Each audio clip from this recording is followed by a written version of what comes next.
네, 오늘 우리에게 주신 하나님의 말씀은 마가복음 1장 9절에서 13절 말씀입니다. 마가복음 9장 1절에서 13절 말씀이에요.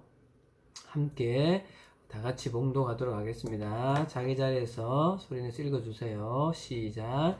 그때에 예수께서 갈릴리 나사렛으로부터 와서 요단강에서 요한에게 세례를 받으시고 곧 물에서 올라오실새 하늘이 갈라짐과 성령이 비둘기같이 자기에게 내려오심을 보시더니 하늘로부터 소리가 나기를 너는 내 사랑하는 아들이라 내가 너를 기뻐하노라 하시니라.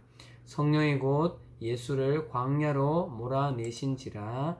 광야에서 40일을 계시면서 사탄에게 시험을 받으시며 들짐승과 함께 계시니 천사들이 수종들더라. 아멘. 반갑습니다, 여러분.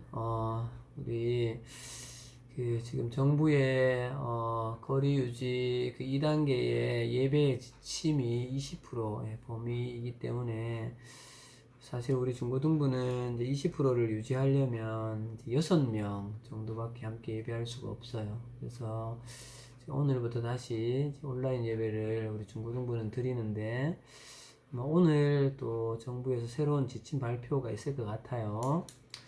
또 그 지침을 잘 또 생각해서 대면 예배로 갈지 또 원격 예배로 갈지 잘 이렇게 결정하고 그렇게 잘 따르면 좋을 것 같습니다. 온라인에서 함께 예배를 할지라도 하나님은 성령님은 영이시기 때문에 어느 곳에서나 사모하는 마음으로 예배할 때 그곳에 함께 하실 줄 믿습니다. 네, 그래서 우리 잘 전인격을 다해서 잘 예배하는 우리가 되면 좋겠습니다.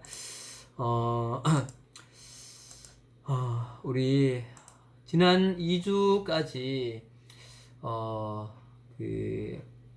이 땅에 그 하나님의 나라로 왕으로 오신 예수 그리스도의 그 오실 길을 예비하기 위해서 탄생한 그 세례 요한의 그 탄생과 그 사역에 대해서 함께 잠시 묵상을 해 보았습니다. 세례 요한의 탄생은 어쩌면 그 하나님의 그 구원의 큰 이 경륜 속에 이루어진 일이었고, 또 세례 요한이 그래서 이 땅에 와서 광야에서 또 그 요단 강가에서 외친 그 선포는 하나님의 나라의 그 주인공이 내 뒤에 오신다. 그러니까 여러분들은 회개하고 그분을 맞을 준비를 해야 한다라는 그 말씀을 선포한 것이죠. 근데 이 메시지는 당시에 메시아를 기다리고 있었던 그 유대인들에게 그들의 그 메시아 사상의 생각을 그것이 아니다. 하나님의 나라의 그 가치로 그들의 패러다임을 완전히 전환해야 됨을 외치는 소리였습니다. 그래서 이 세례 요한의 탄생과 이 사역이 얼마나 중요했는가라고 성경에서 평가하기를 누가복음 7장 28절에 내가 너희에게 말하노니 예수님 직접 하신 말씀이죠. 여자가 낳은 자 중에 요한보다 큰 자가 없다라고 말씀하실 정도로 요한의 사역은 중요했습니다. 사랑하는 여러분, 우리 남일교회 다음 세대 여러분 또한 이 시대를 살아가는 우리 역시 이 시대의 가치가 아닌 하나님의 나라의 그 가치로 온전히 우리의 패러다임을 이렇게 전환하는 그런 여러분들이 되기를 원하고, 그것이 바로 우리를 부르신 하나님의 부르심의 온전한 목적이라는 사실을 여러분 분명히 각인하십시오. 올 한 해 동안 팀장님은 계속해서 이 패러다임의 전환에 대한 이야기들을 여러분들에게 말씀할 것 같아요. 자, 그럼 오늘 말씀을 한번 들어가 보면 오늘 말씀 속에는 참 이 세 가지의 어쩌면 좀 특별한 장면을 우리는 좀 접하게 되어집니다. 첫 번째 장면은 하나님의 나라의 왕으로 오신 예수님이 사람의 아들인 세례 요한에게 세례를 받는 장면이에요. 두 번째 장면은 그렇게 세례를 받고 올라오실 때에 하늘 문이 열리고 하늘에서 성령이 성경의 표현에 의하면 이제 비둘기 같이 예수님께 내려오는 장면이죠. 마지막 세 번째 장면은 그 이후에 하늘에서 하나님의 음성이 들리는 장면입니다. 어쩌면 참 특별한 장면이에요. 오늘은 이 세 가지 장면을 중심으로 말씀을 함께 좀 묵상해 가보도록 합시다. 자, 여러분 첫 번째로 함께 말씀 9절을 읽어봅시다. 같이 소리 내어서요. 각자 자기 자리에서 시작. 그때 예수께서 갈릴리 나사렛으로부터 와서 요단강에서 요한에게 세례를 받으시고. 여러분 한번 질문을 이렇게 해볼게요. 여러분 그냥 대답해 보세요. 여러분 예수님과 요한 누가 누구에게 세례를 받아야 됩니까? 네. 예수님이 세례 요한에게 세례를 받는 것이 정상적인 거예요.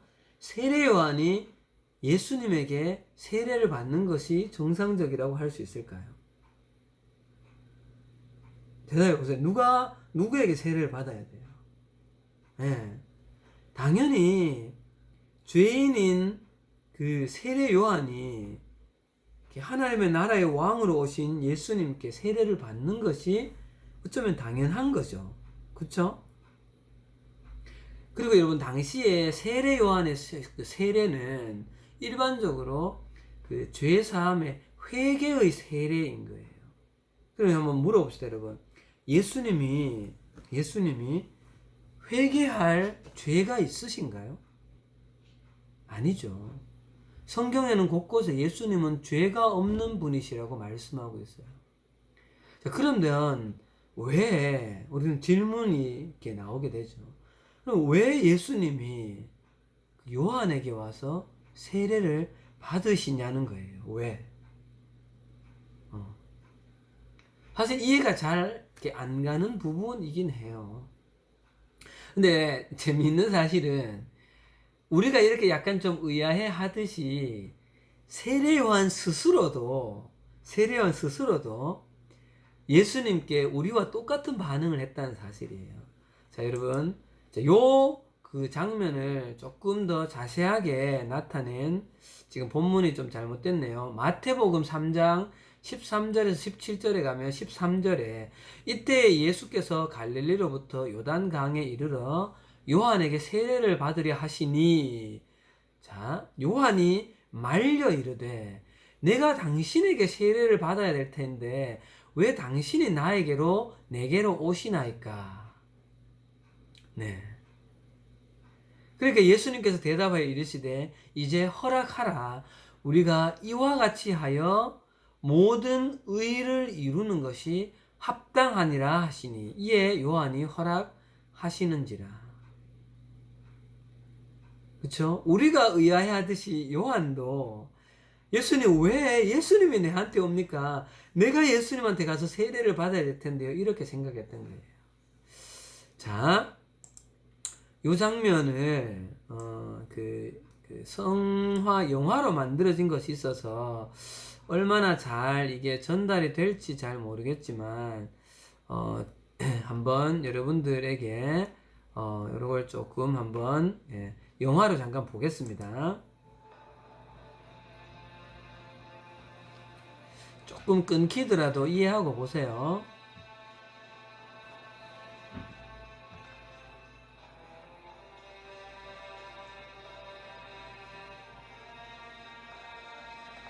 There is one to come, greater than me, who will baptize with fire.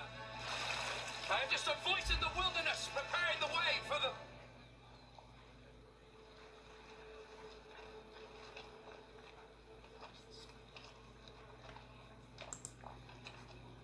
Lord.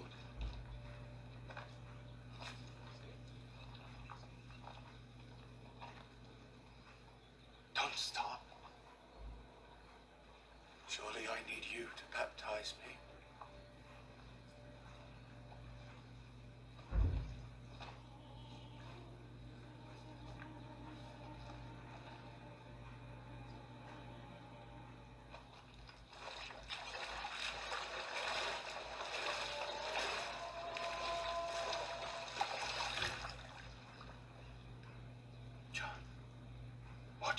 is right. Baptize me.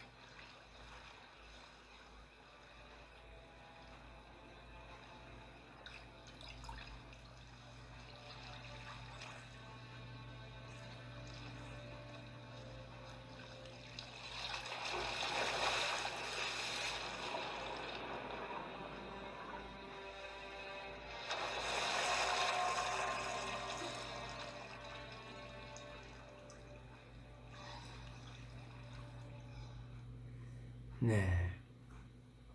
여기까지입니다. 이렇게 예수님께서 세례를 받으시게 되죠. 근데 이렇게 요한이 왜 내게로 오십니까? 라고 말했을 때 예수님이 뭐라고 하셨죠? 우리가 이같이 하여 모든 의를 이루는 것이 합당하다. 이렇게 얘기해요. 여러분, 여기에서 모든 의를 이룬다는 게 무슨 의미일까요? 우리는 예수님의 이 말씀에서 왜 예수님이 세례를 받으시는가에 대한 이유를 사실은 짐작해 볼 수 있습니다. 여러분, 성경에서 의라는 낱말이 사용될 때는 좀 다양하게 해석이 되어져요. 좀 다른 의미로 쓰인다는 거예요. 예를 들어서 너희는 먼저 그의 나라와 그의 의를 구하라라고 할 때 의는 하나님의 뜻을 구하라는 의미예요.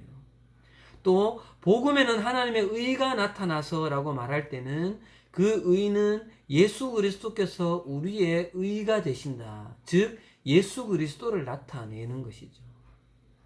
그러면 여기에서 여러분, 예수님이 모든 의를 이루는 것이 합당하도록 말할 때의 의는 어떤 의미냐는 거예요.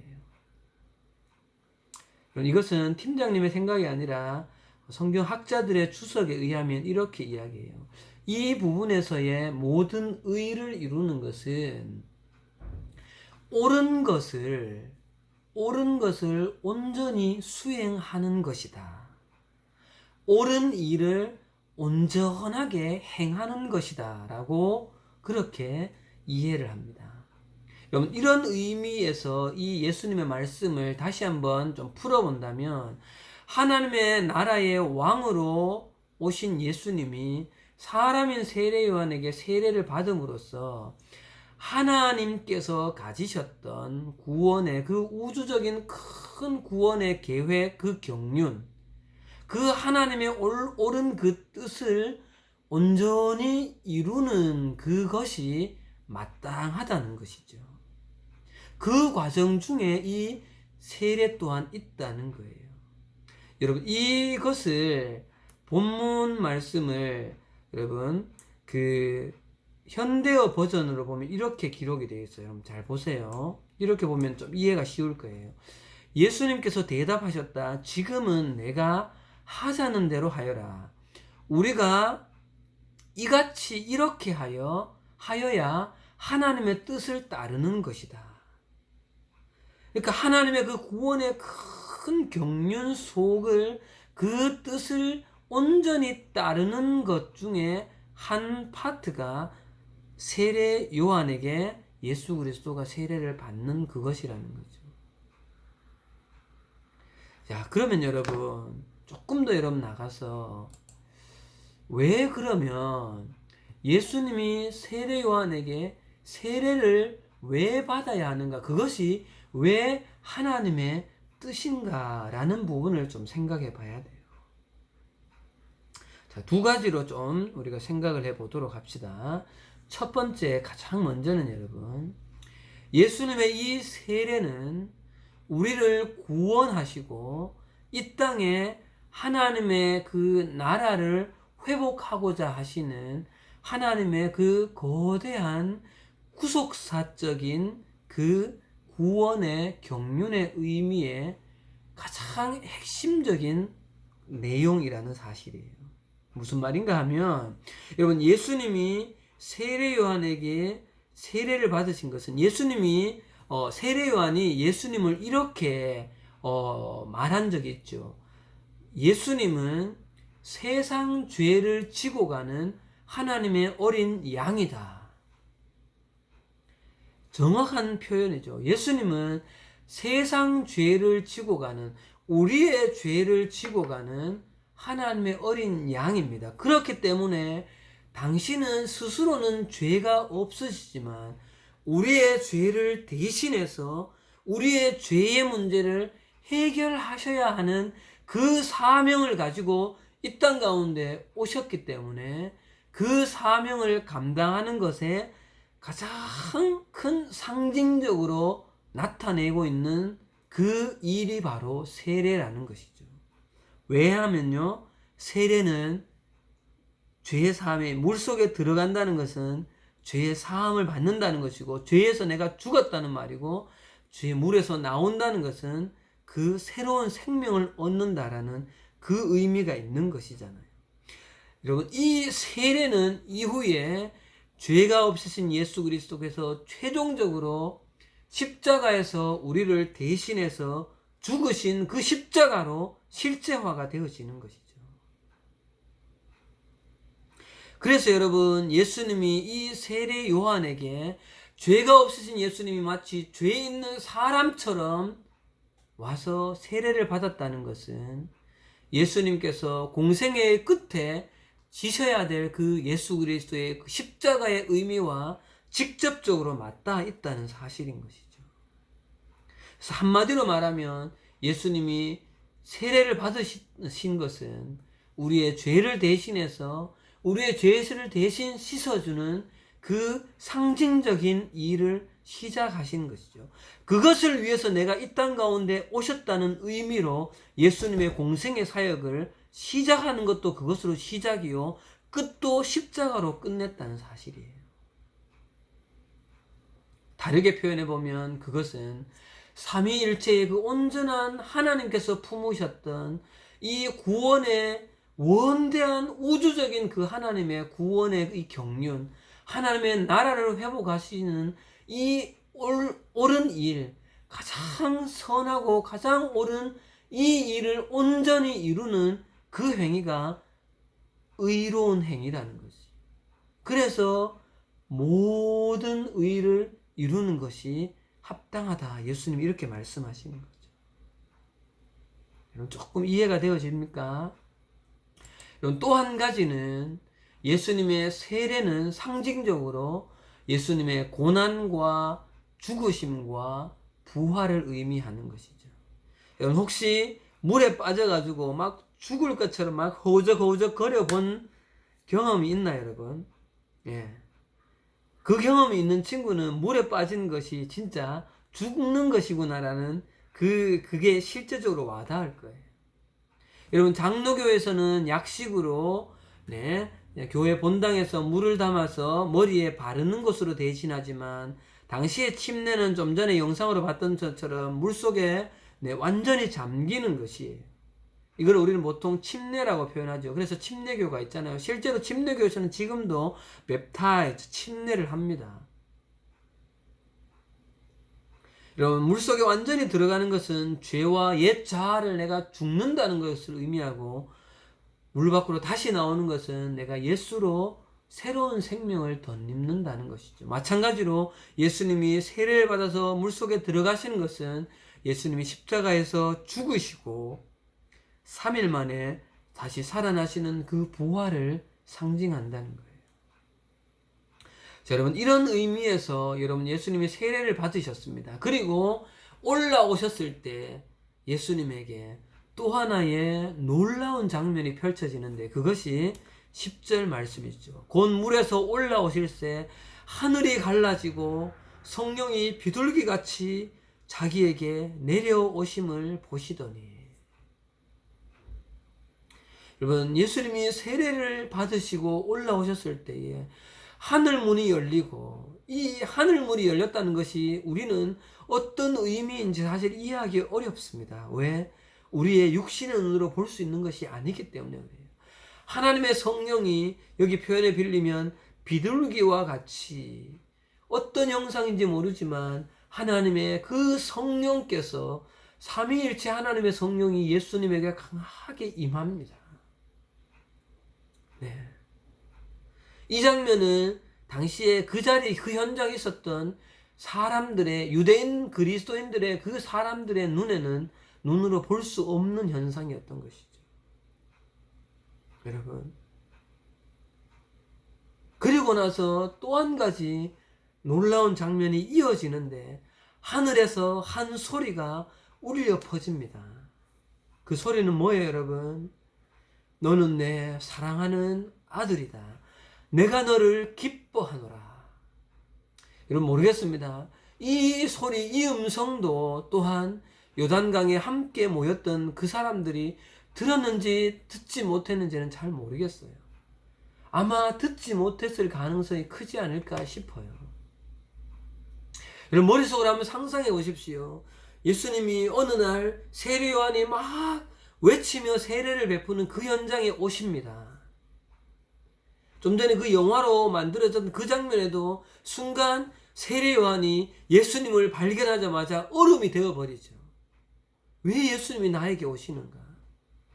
그리고 세례를 받으시고 났을 때에 하늘에서 하나님의 성령이 비둘기같이 임할 때에 여러분, 분명히 사람들의 눈으로는 볼 수 없을지 몰라도 분명히 지금 이 순간에 무엇인가 역사적인 어떤 일들이 이 현장 가운데 일어나고 있구나 하는 것들은 분명히 감지했을 거예요. 왜? 사람도 영적인 존재이기 때문에 그래요.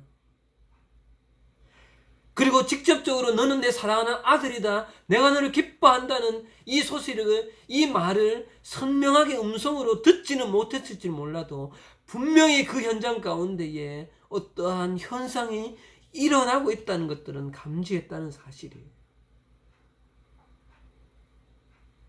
여러분, 이 장면은 나중에, 이 음성은 나중에 예수님이 변화상에서 호련히 변화된 이후에 하늘에서 똑같이 한 번 더 음성이 들립니다. 마태복음 17장 5절에 말할 때에 호련히 빛난 구름이 그들을 덮으며 구름 속에서 소리가 나서 이르되 이는 내 사랑하는 아들이요 내가 너를 기뻐하는 자다. 너희는 그의 말을 들으라 하시는지라. 여러분, 이 장면이 상상이 갑니까? 이 엄청난 정말 우리는 이 장면을 온전하게 다 상상할 수조차도 없는 일들이죠. 그러나 이 현상 속에는 분명한 놀라운 의미가 담겨져 있습니다. 그것들을 두 가지로 한번 묵상해 보겠습니다. 첫 번째는 다시 한번 예수 그리스도가, 이 땅에 오신 예수 그리스도가 누구이신지가 명확하게 드러나고 있는 장면인 거예요. 예수 그리스도가 누구이신지가 하나님에 의해서 명확하게 확인되고 있는 장면이라는 거죠. 여러분, 이 마가복음은 로마에 사는 유대인 그리스도인들이 읽게 하기 위해서 쓰여졌다고 했죠.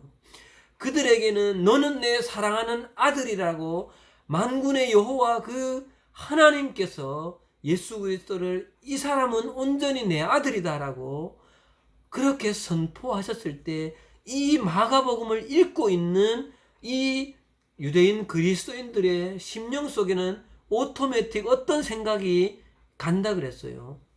이 사람이 하나님의 진실로 왕이구나, 황제구나. 이 나라를 다스리기 위해서 하나님의 나라를 세상 가운데 회복시키시는 그 하나님의 왕이시구나 라는 사실이 각인되어진다는 사실이죠. 사랑하는 여러분, 2000년 전에 이 땅에 인간의 몸을 입고 오신 예수 그리스도는 만군의 여호와 살아계신 하나님의 아들이십니다. 여러분, 그 아들이 이 땅에 오셔서 하나님의 나라를 회복하고 그 나라의 주인으로, 왕으로 오셔서 내 삶에도 뭐라고 말씀하시는가 하면 내가 너의 주인이다, 내가 너의 왕이다 라고 말씀하시는 거예요. 그리고 동일하게 오늘 이 말씀, 하늘에서 들리는 너는 내 사랑하는 아들이라고 하시는 이 말씀은 하나님께서 우리에게도 사랑하는 남일교회 중고등부 친구들아, 예수는 너희의 왕이란다, 이거를 말씀하고 있다는 사실이에요. 여러분, 이 예수 그리스도에게 여러분의 삶의 주재권을 넘겨드리십시오. 여러분의 삶의 패러다임을 예수 그리스도 중심으로 우리는 바꿔내야 한다는 사실이에요. 이 예수 그리스도를 기뻐하는 자가 하나님이 기뻐하시는 자입니다. 이 예수 그리스도를 기뻐하는 자는 하나님의 기쁨이 되는 존재인 것이죠. 이 예수 그리스도를 마음의 왕으로 모신 자는 하나님께서 그 영혼의 왕이 되어 주신다는 사실입니다. 사랑하는 여러분, 여러분들에게 이 놀라운 은혜가 있기를 바라요. 여러분, 두 번째는 여러분, 예수님의 이 세례와 하늘로부터 하늘이 열리고 들리는 이 음성은 예수님께서 이 땅에 하나님의 나라의 왕으로 오셔서 그 하나님의 나라를 공식적으로 사역을 시작하는 결정적인 표시고 스타트였다는 거예요. 출발점이었다는 사실이죠. 우리 흔히 이때부터를 우리는 공생애라고 부르죠. 그죠? 여러분, 세례를 받는 것이 죄인이었던 사람이 회개하고 죄 사함 받아서 새로운 삶을 시작하는 그 분기점이 되어지는 것처럼 예수님께서 세례 요한에게 세례를 받으시고 하늘 음성이 너는 내 사랑하는 아들이라고 하나님께서 그 예수 그리스도를 나의 아들로 이렇게 공식적으로 선포하신다는 것은 하나님의 나라가 그 사역을 공식적으로 예수님이 시작하시는 그 분명한 표시였다는 것이죠. 여러분, 예수님이 하나님의 나라를 시작했다는 것은 우리 사람들이 예수님에게 어떤 의미를 부여하면서 생긴 일이 아닙니다, 여러분. 이거를 잘 알아야 돼요. 사람이 예수님께 의미 부여를 한 것이 아니라는 것이에요. 성경에 하나님께서 너는 내 사랑하는 아들이다, 너는 이 땅 가운데 하나님의 나라의 왕이다 라고, 그렇게 피조 세계 가운데 임하신 육신의 모양으로 이 땅 가운데 오신 예수 그리스도에게 직접적으로 말씀하심으로 그렇게 공식적으로 표시해 주신 그 일이라는 거죠. 실제로 여러분, 예수님은 이 세례를 기점으로 해서 본격적으로 하나님의 그 나라를 선포하기 시작하는 것이죠. 그래서 여러분, 다음 주부터 보게 될 14절 말씀에 요한이 잡힌 후에 예수께서 갈릴리로 오셔서 하나님의 복음을 전파하여 이르시되 때가 찼고 하나님의 나라가 가까워 왔으니 회개하고 복음을 믿으라, 이렇게 선포하는 것이죠. 여러분, 다음 주부터는 이제 예수님께서 하신 하나님의 그 나라를 시작하신 하나님의 나라의 그 왕으로 임하신 그 왕의 위치에서 하신 그 사역을 하나하나 확인해 가려고 해요. 여러분, 예수님의 사역은 이 땅 가운데 왔던 그 어떤 선지자, 그 어떤 훌륭한 임금과는 비교조차도 안 되는 그런 권위 있는 사역이셨죠. 그래서 예수님의 사역을 시작하시자마자 사람들이 했는 고백이 이런 고백이에요. 아까 요거는 이런 의미가 있었다는 것이죠. 제가 못 넘겼네요. 자, 마가복음 1장 21절에서 22절에 그들이 가버나움에 들어가니라 예수께서 곧 안식일에 회당에 들어가 가르치심에 뭇 사람이 그의 교훈에 놀라니 이는 그가 가르치는 것이 권위 있는 자와 같고 다른 서기관들과 같지 아니함일라라. 소위 말해서 클래스가 다른 거죠. 레벨이 다른 권위 있는 말씀을 선포하시는 거예요. 그렇기 때문에 영적인 존재인 인간은 그 말씀에 반응하며 그것을 인지하는 것이죠.